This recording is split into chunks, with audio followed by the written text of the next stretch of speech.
ఏంటండి, ప్రకృతి యొక్క అందాన్ని మనం ఒక ఒక వాక్యంలో కానీ లేదా ఒక పద్యంలో కానీ చెప్పలేము. అంత బ్యూటీ ఉంది ప్రకృతిని. ఆ ప్రకృతిని చూస్తుంటేనే సగం స్ట్రెస్ వెళ్ళిపోతుంది, అవునా కాదా? ఆ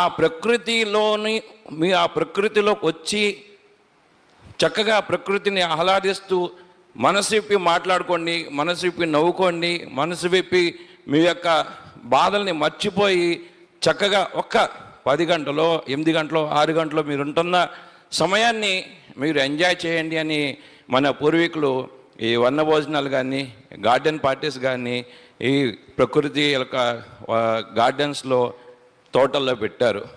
నిజంగా అంత గొప్ప సంప్రదాయాన్ని మనకిచ్చిన మన పూర్వీకులకి గట్టిగా దప్పట్లు కొట్టు. ఎస్.